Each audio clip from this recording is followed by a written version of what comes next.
사도 바울은 목회자 디모데에게 갇힌 자 된 나를 부끄러워하지 말라. 그리고 복음과 함께 고난을 받으라. 그렇게 디모데후서 초반에 권면을 했습니다. 오늘 읽은 말씀 속에 먼저 9절과 10절에서 복음이란 무엇인가? 자, 복음과 함께 고난을 받으라. 그렇게 권면했고, 바로 이어서 복음이 무엇인지에 대하여 기록을 하고 있습니다.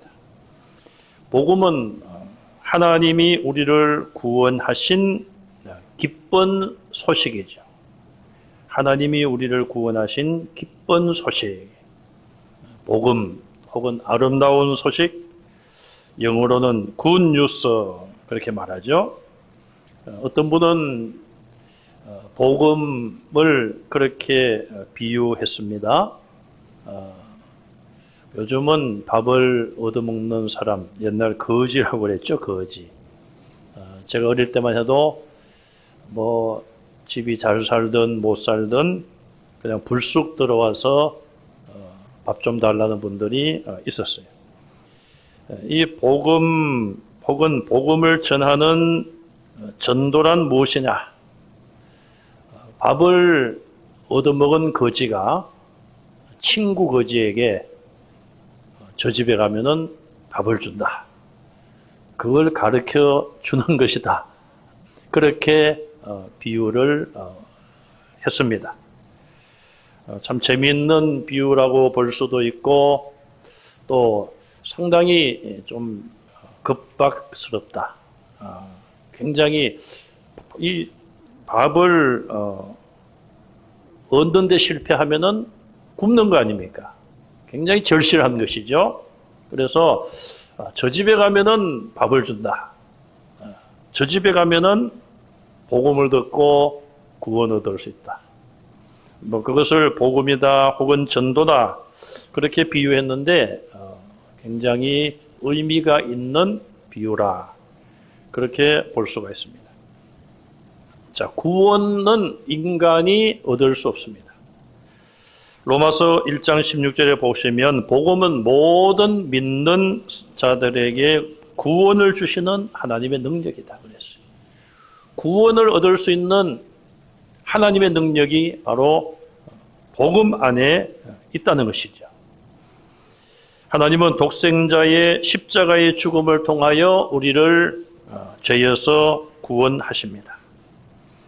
인간은 그 어떤 방법으로도 죄의 문제를 해결할 수 없고 죄 사함을 받을 수가 없습니다.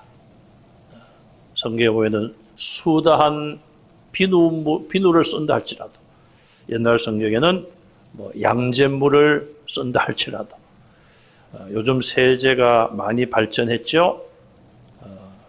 그런 세제를 아무리 써도 인간의 죄를 세탁할 수는 없습니다. 옷은 세탁할 수 있지만은 인간의 영혼, 인간의 마음, 생각, 또 우리의 몸, 죄로 말미암아 물든 그런 죄를 우리가 인간의 방법으로는 씻을 수가 없습니다. 그런데 하나님께서 그런 죄인들을 불쌍히 보시고 하나님께서 이 죄의 문제를 해결하시고 우리를 구원하십니다. 그것이 바로 복음이죠. 두 번째는 거룩하신 소명으로 불러주셨다. 그렇게 말씀하고 있습니다. 거룩하신 하나님의 역사는 모두가 다 거룩합니다. 하나님이 우리를 부르신 것도 거룩한 부르심에 또 우리를 부르셔서 거룩하게 살려고 우리를 부르신 것이죠. 이처럼 하나님의 본성인 이 거룩함이 바로 우리를 죄와 어두움에서부터 건져주시고 거룩하신 부르심을 우리는 받았습니다. 그러므로 하나님의 부르심 앞에 우리는 순종할 수밖에 없어요. 순종하면 구원받지만은 불순종하면은 멸망받을 수밖에 없는 것이죠. 죄와 허물 속에 있던 우리를 거룩하신 하나님께서 거룩한 자리로 불러내셨고 거룩한 삶을 살라고 우리를 불러내셨어요. 세 번째로 복음은 무엇인가? 하나님의 구원과 부르심은 우리의 행위 때문이 아니라 예수님 안에, 하나님 뜻 안에서 주시는 은혜라. 우리가 구원받는 것은 행위로 인한 것이 아니라 하나님의 은혜다. 이것이 바로 복음인 것을 우리에게 말씀하고 있습니다. 로마서에서도 그런 말씀이 나오죠. 우리가 의롭다 하심을 얻는 것은 율법의 행위에 의한 것이 아니라 그랬어요. 믿음으로 된 것이다. 창세기에 아브라함이 하나님을 믿음에, 하나님의 약속, 하나님의 말씀을 믿음에 하나님이 그것을 의롭게 보셨다 말씀하고 있어요. 자, 의롭다 하신 것은 구원과 연결이 되어 있습니다. 죄인이 의로워져야지만 구원받을 수가 있는 것이죠. 그러면 우리가 의인이 되는 것도 구원받는 것도 인간의 율법적인 행위가 아니라 믿음으로 얻게 된 구원이시죠. 이것이 바로 복음이라는 것입니다. 9절 중반절에 보시면은 자, 죄인들이 구원받은 것을 이렇게 설명을 하고 있습니다. 첫째는 하나님의 뜻이다 그랬어요. 자기 뜻이다. 오직 자기의 뜻이다. 하나님의 뜻이라 이 말이에요. 하나님 아버지가 죄인들을, 저와 여러분들을 구원하시기로 작정하시고 예정하시고 계획하셨다는 것입니다. 하나님의 뜻을 다른 말로 하면은 하나님의 주권이에요. 하나님 마음대로예요. 왜? 하나님은 모든 만물의 창조주이시고 우리 생명을 만드신 분이에요. 그렇기 때문에 우리에 대한 모든 것들을 하나님이 주관하십니다. 그래서 우리 장로교는 하나님의 예정과 하나님의 선택을 강조합니다. 그런데 이 예정과 선택에 대한 교리를 동의하지 않는 분들은 어떤 주장을 합니까? 그러면은 선택받은 사람은 좋지만은 선택받지 못한 사람은 어떻게 되는 것인가? 그런 쪽으로 논쟁을 이제 합니다. 논쟁을 해요. 선택받지 않은 사람은 손해 아니냐? 하나님께서 공평하게 하시지 않고 불공평하게 다루시는 것이 아니냐? 그렇게 주장을 하고 있습니다. 우리 어떻게 하면 될까요? 저와 여러분들은 하나님께서 선택해 주신 것에 대해서 감사하며 살아가면 되는 것이죠. 그 은혜에 대해서 감사하고 살기도 부족한데, 하나님, 저 선택받지 않은 사람은 왜 선택 안 했습니까? 그걸 하나님께 우리가 따질 만한 이유가 있을까요? 그건 하나님 뜻이에요, 하나님. 그냥 하나님의 주권이다. 오늘 본문에도 하나님의 뜻으로 인한 은혜라는 것이죠. 저와 여러분들이 구원받은 것은 전적인 하나님의 은혜인 것을 믿으시기 바랍니다. 그거 감사하고 그 은혜에 그 은혜가 너무 고마워서 믿음 안에 살며 충성스러운 삶을 살면 되는 것이지 왜 저 사람은 구원 안 해주셨습니까? 그거 가지고 그 문제를 해결하려고 평생 동안 씨름을 하고 하나님은 불공평하다. 그렇게 잘못된 결론을 가지고 하나님께 불평불만을 가지고 사는 삶은 실패한 삶이요, 잘못된 삶이에요. 우리는 구원받은 자로서 감사한 삶을 살면 되는 것이죠. 이처럼 하나님의 뜻 안에서 하나님의 뜻으로 말미암은 은혜다는 것이죠. 또 하나는 예수님 안에서 우리에게 주신 은혜라는 것입니다. 하나님께서 우리를 구원하시고 죄인을 구원하시되 구원의 방법, 구원의 유일한 길을 예수님에게로 만들어 놓으신 거예요. 예수님을 통하지 않고는 아무도 하나님 아버지를 만날 수 없고 하나님 아버지를 믿을 수도 없고 하나님께 갈 수가 없습니다. 그래서 예수님을 이 땅에 중재자, 중보자로 보내주셨고 예수님이 십자가를 지심으로 중보자의 사명을 완성하셨어요. 그래서 우리가 구원받는 것은 예수님 안에서 우리에게 주시는 하나님의 은혜라는 것이죠. 요즘 여러분 은혜라는 그 복음송이 많은 성도들이 부르고 있어요. 우리 교회뿐 아니라 이게 하나의 복음송도 하나의 유행이에요. 유행. 정말 우리가 코로나의 어려움을 지나오면서 모든 것이 하나님의 은혜입니다. 오늘 이 본문에서도 우리가 구원받은 것은 하나님의 뜻 안에서 예수님 안에서 주시는 하나님의 은혜다. 그것을 강조하고 있습니다. 그러면 우리가 이런 구원의 은혜를 언제 받았는가? 영원 전부터 받았다. 그렇게 말씀하고 있어요. 에베소서 3장 11절에 가서 보면 곧 영원부터 우리 주 예수 그리스도 안에서 예정하신 뜻대로 하신 것이다. 영원 전부터. 또 구약 성경에 보면 우리가 어머니 모태에서 어떤 모양이 이루어지기 전부터 하나님께서는 우리를 하나님의 자녀로 삼으셨다. 그렇게 말씀하고 있어요. 그러니까 하나님이 우리를 구원하려고 계획하시고 결정하신 것은 우리의 의사와 관계가 없어요.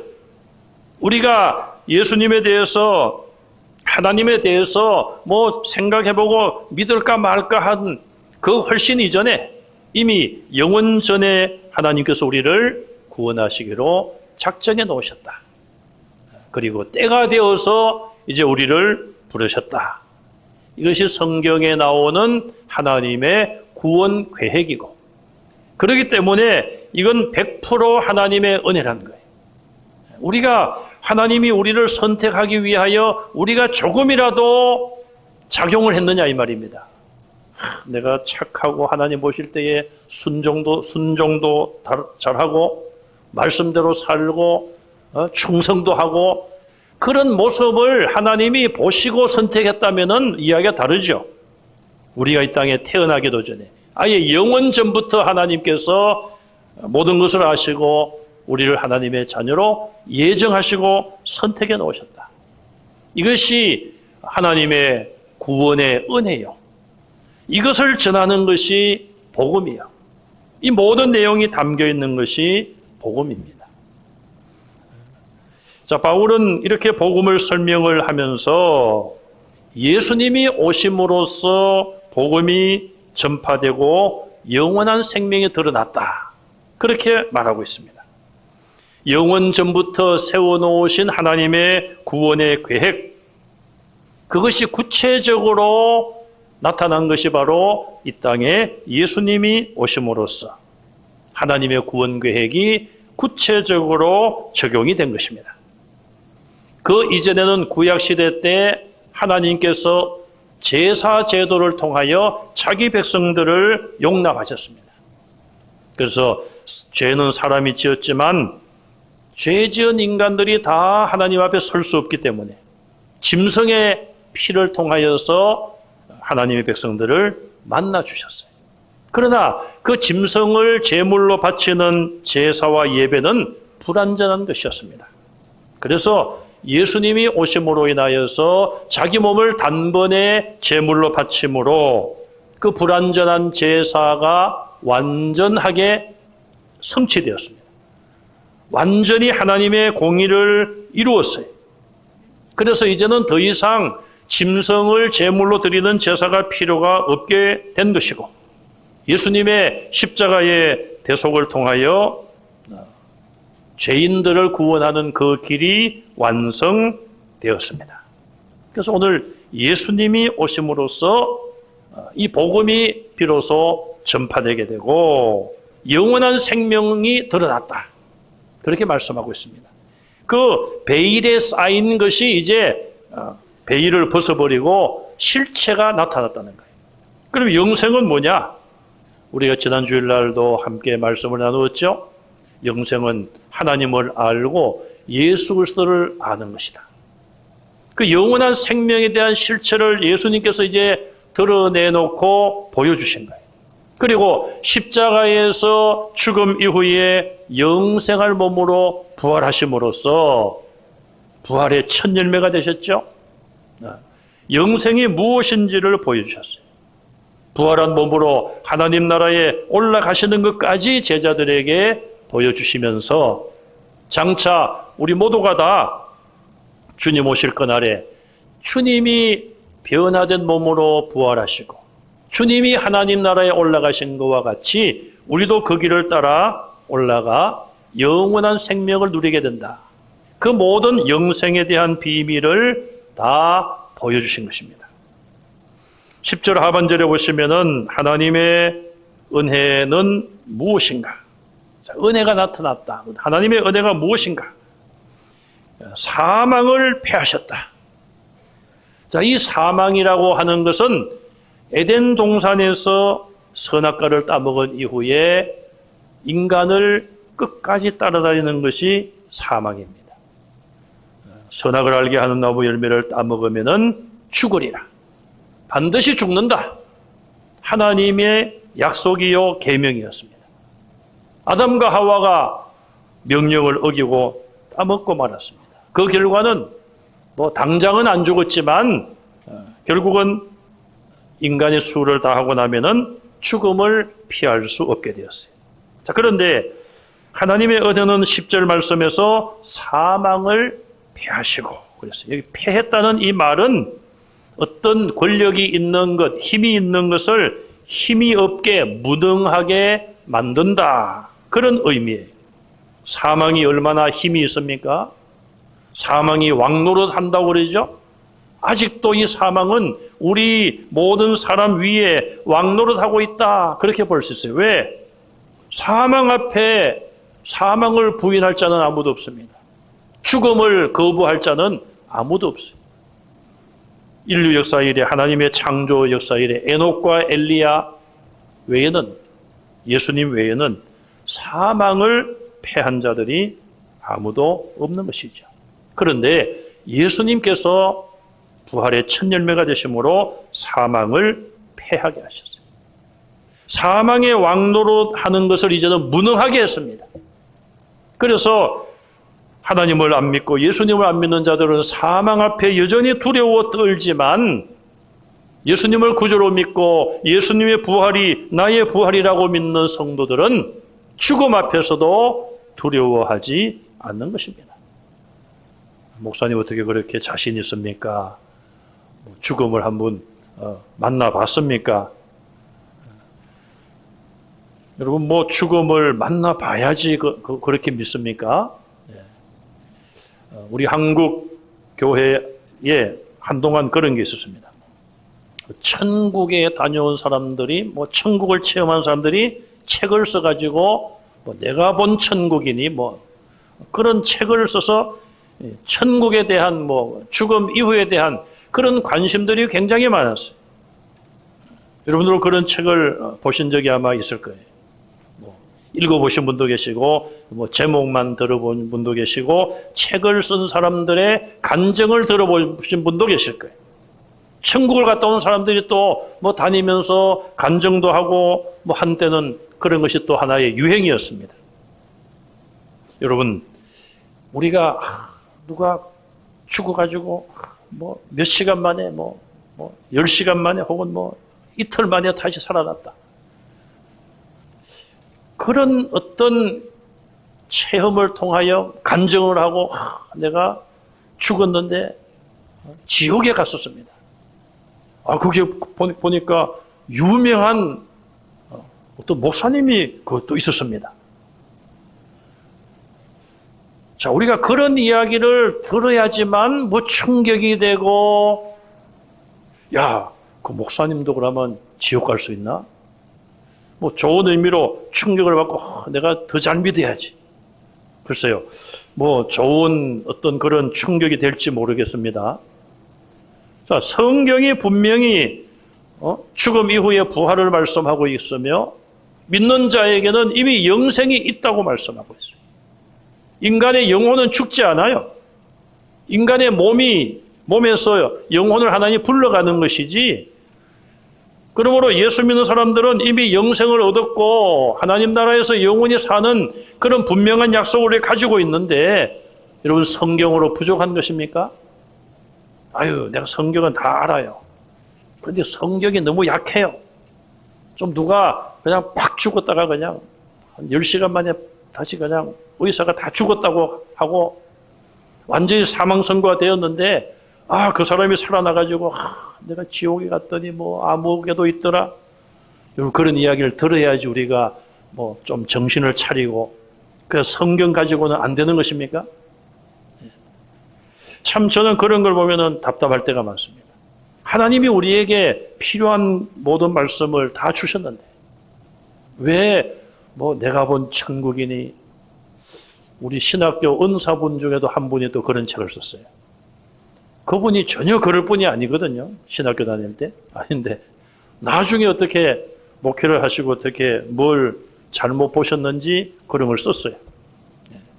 그래서 여러분 그런 걸 연구를 한 분들 이야기를 들어보면은 다 내용이 달라요. 이 사람 말하는 게 다르고 저 사람 말하는 게 다르고. 성경은 66권 시대가 다르고 저자가 다르지만 성경은 하나님이 주신 계시요 진리의 말씀이기 때문에 내용의 통일성을 가지고 있어요. 그런데 지옥을 보았다, 천국을 보았다 하는 사람들은 다 달라요. 그것은 우리의 기준이 될 수가 없습니다. 그래서 여러분 천국을 보고 싶습니까? 성경을 읽으시면 돼요. 요한계시록을 읽어보시면은 그 천국이 나오잖아요.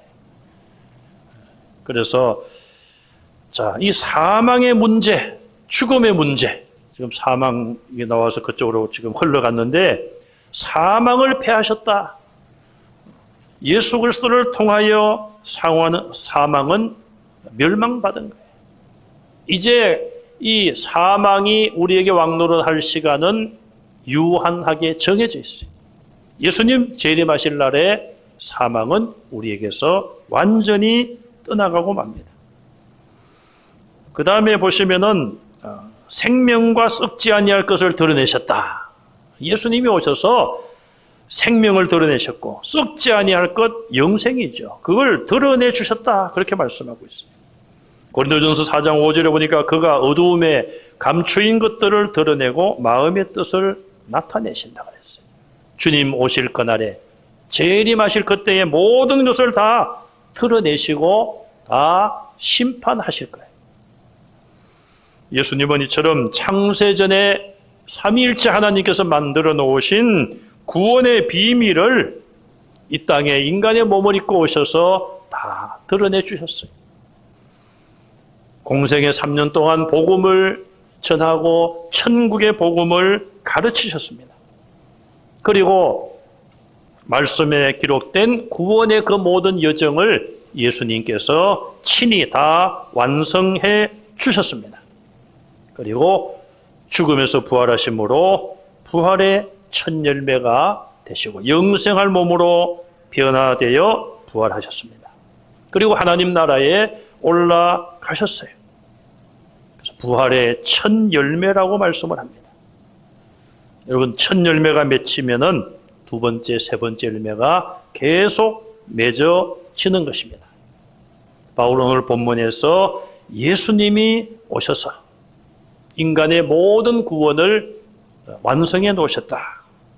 영생을 드러내서 보여주셨다. 그렇게 말씀하고 있어요. 세 번째로 11절에서 14절 말씀까지 보시면 바울은 바로 자기가 지금 설명한 이 복음을 위한 일꾼이 되었다. 그렇게 자신의 이야기를 하고 있어요. 11절에 보시면은 앞에서 설명한 이 복음을 위하여 내가 선포자가 되었다. 선포라는 것은 복음과 연관이 있는 말입니다. 복음은 반드시 선포되어야 돼요.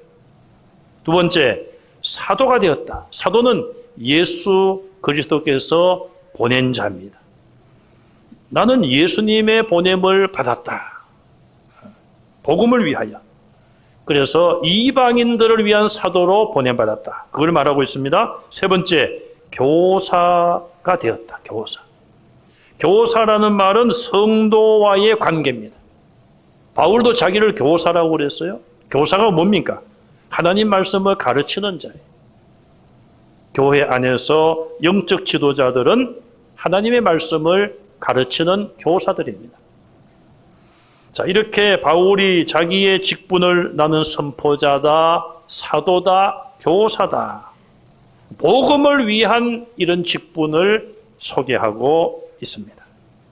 12절에 바울은 복음의 일꾼으로서 각오를 말합니다. 나는 고난을 받지만 복음을 부끄러워하지 않는다. 그랬어요. 바울이 옥중서신으로 에베소서, 빌립보서, 골로새서 성경을 쓰기도 했지만은 자, 이 디모데 전후서를 쓰고 얼마 되지 아니하여 순교를 당합니다. 바울이 이제 정말 죽음을 앞두고 쓴 성경이라고 볼 수가 있겠죠. 그러므로 지금 바울은 고난의 자리에, 고난의 시간 속에 있는 거예요. 그러나 나는 이 고난받는 것을 두려워하지 않는다. 나는 복음을 부끄러워하지 않는다. 그래서 디모데에게 너도 내가 갇힌 것을 부끄러워하지 말라. 그렇게 당부를 하고 있습니다. 그러면서 내가 부탁한 것을 예수님께서 그날까지 지켜주실 것을 나는 확신한다. 자신의 모든 생명과 자신의 모든 것을 주님께 다 맡기고 부탁을 하고 이제 죽음의 순간을 기다리고 있는 것입니다. 바울은 디모데에게 13절, 14절에 당부를 합니다. 내게 들은 바른 말을 본받아 지켜라. 바울이 그동안 디모데에게 준 모든 말들 지켜라. 또 너에게 부탁한 것을 성령으로 지켜라. 바울이 디모데에게 부탁한 것은 복음이에요. 복음. 복음 전파의 사명을 부탁했어요.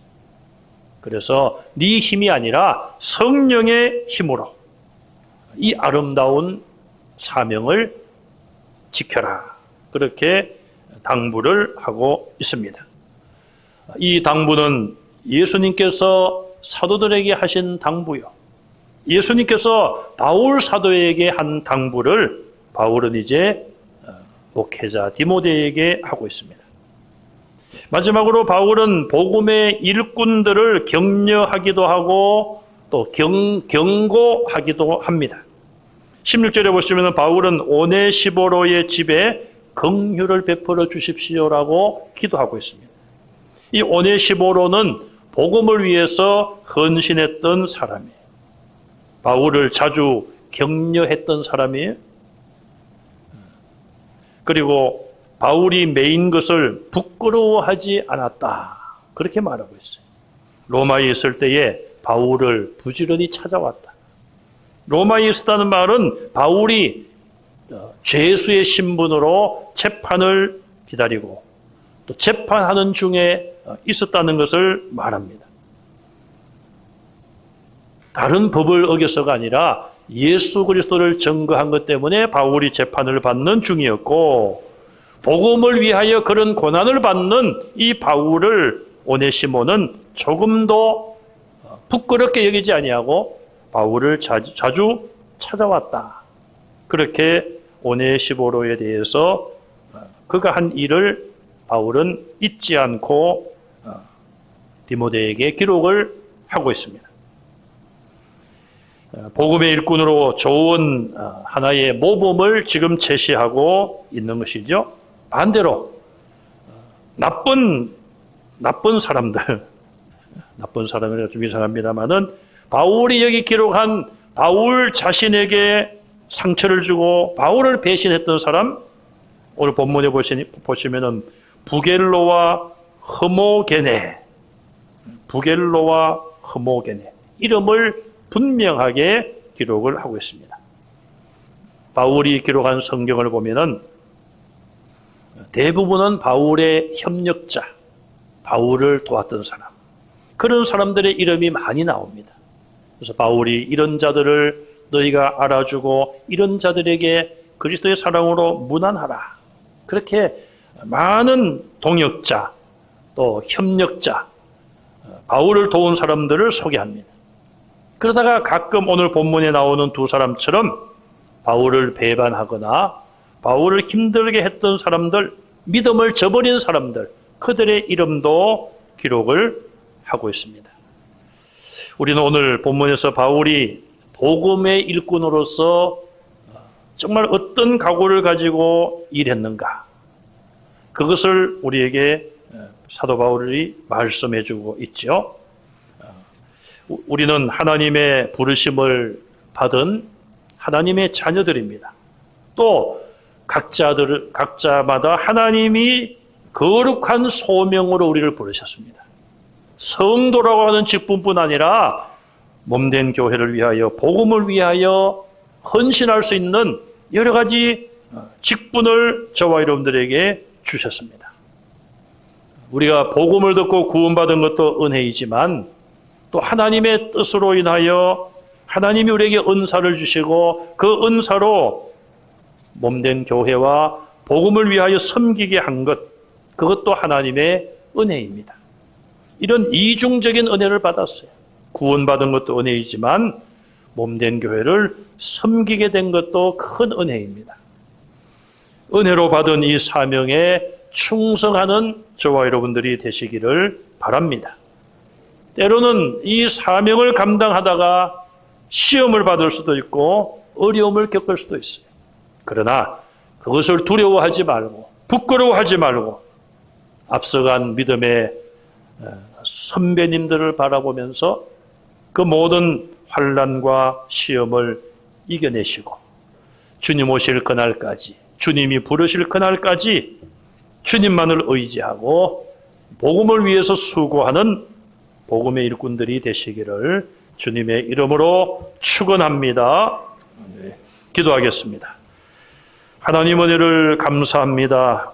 우리를 하나님의 예정과 구원의 계획 속에 넣어주신 하나님 감사를 드립니다. 독생자이신 예수님은 하나님의 구원의 계획을 이루기 위해서 이 땅에 오시고 죄 없는 몸을 십자가에 못 박아 우리를 구원해 주신 것 감사드립니다. 그 예수님께서 사도들에게 또 우리에게 복음 전파의 사명을 주셨사오니 우리도 그 사명 사도 바울처럼 디모데처럼 충성스럽게 감당하게 하옵소서. 예수님 이름으로 간절히 기도하옵나이다. 아멘.